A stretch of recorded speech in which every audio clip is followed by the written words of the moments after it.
Hello everyone. आज हम करने वाले हैं ऐसा टॉपिक जो ना तो सिर्फ सीबीएसई बोर्ड लेकिन किसी भी स्टेट बोर्ड में इस टाइप का क्वेश्चन बोर्ड की एग्जाम में होता ही है। तो चैप्टर 1 रियल नंबर्स, उसमें एक क्वेश्चन है कि prove that root 3 irrational, prove that root 5 irrational, prove that 5 minus 2 root 2 irrational, लेकिन उसको प्रेजेंट कैसे करें। तो आज हम करने वाले हैं एक क्वेश्चन, यहां पर है prove that root 5 is an irrational number.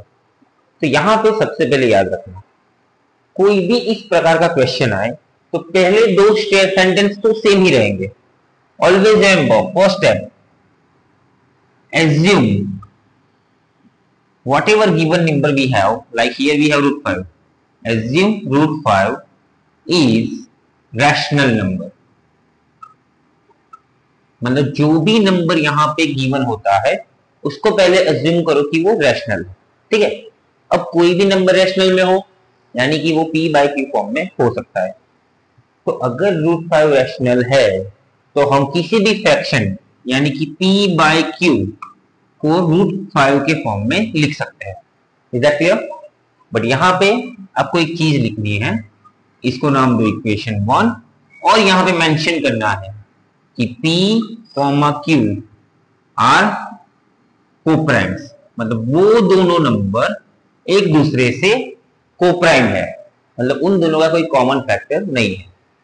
चलो अब क्या करोगे आप लोग, अब यहां पे इन दोनों की जगह पे चेंज करना है। अगर इन दोनों की जगह पे चेंज करोगे तो ये हो जाएगा p upon under root 5 equals to q। अब इन इक्वेशन को पूरा स्क्वायर करो।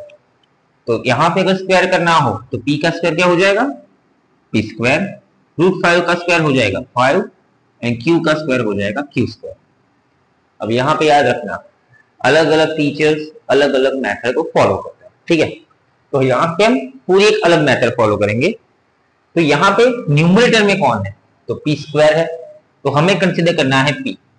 डिनोमिनेटर में कौन है, 5, तो हम इसको मेंशन करेंगे let p equals to 5। p and q के अलावा कोई भी एक कांस्टेंट लेना है। मान लो यहां पे मैंने c लिया, तो ऊपर था p स्क्वायर यानी कि p, नीचे था 5, तो हमने p को लिया 5c। अब इसकी वैल्यू वापस यहां पे सब्स्टिट्यूट करो, तो p स्क्वायर की जगह पे क्या हो जाएगा, 5c का स्क्वायर यानी 25c square upon 5 equals to q square. अब ये दोनों कट हो जाएंगे, यहां बचेगा 5, तो हमारा फॉर्म बना 5c square equals to q square. अब कुछ हार्ड काम नहीं करना है, सिर्फ सी स्क्वायर को ले जाओ उस तरफ, तो क्या बन जाएगा, q स्क्वायर डिवाइड में c स्क्वायर इक्वल्स टू 5। अब ये इक्वेशन को रूट निकालो, अगर इसका आप रूट निकालोगे तो क्या बन जाएगा कि q upon c equals to under root 5 और इसको नाम दो इक्वेशन 2। अब यहां पे इक्वेशन 1 क्या है, तो p upon q equals to root 5। Equation 2 क्या है, q upon c equals to root 5। तो अभी स्टार्टिंग में बताया कि p and q are coprimes, तो जैसा फ्रैक्शन p एंड q का है वैसा फ्रैक्शन q एंड c कभी नहीं हो सकता। तो अगर p एंड q रूट 5 है तो q एंड c का रेशियो रूट 5 नहीं हो सकता, क्योंकि वो दोनों कोप्राइम थे। तो यहां पे आप लिख सकते हो from equation 1 and equation 2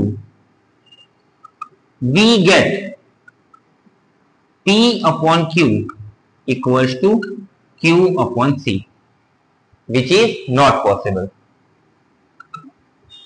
which is not possible।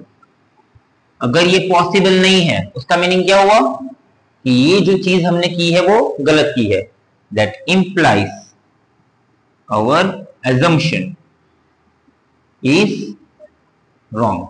और हमने एज्यूम क्या किया था कि रूट 5 रैशनल है, हमने एज्यूम किया रूट 5 रैशनल है और हमारा एजम्पशन अगर रॉन्ग है तो उसका मीनिंग हुआ कि root 5 is an irrational number.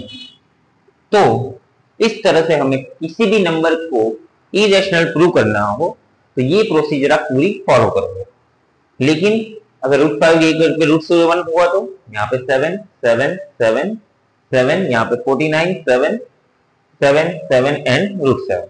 तो यहाँ पे कोई भी प्रकार का नंबर हो, इसको इरेशनल प्रूव करना हो तो यही प्रोसीजर फॉलो होगी।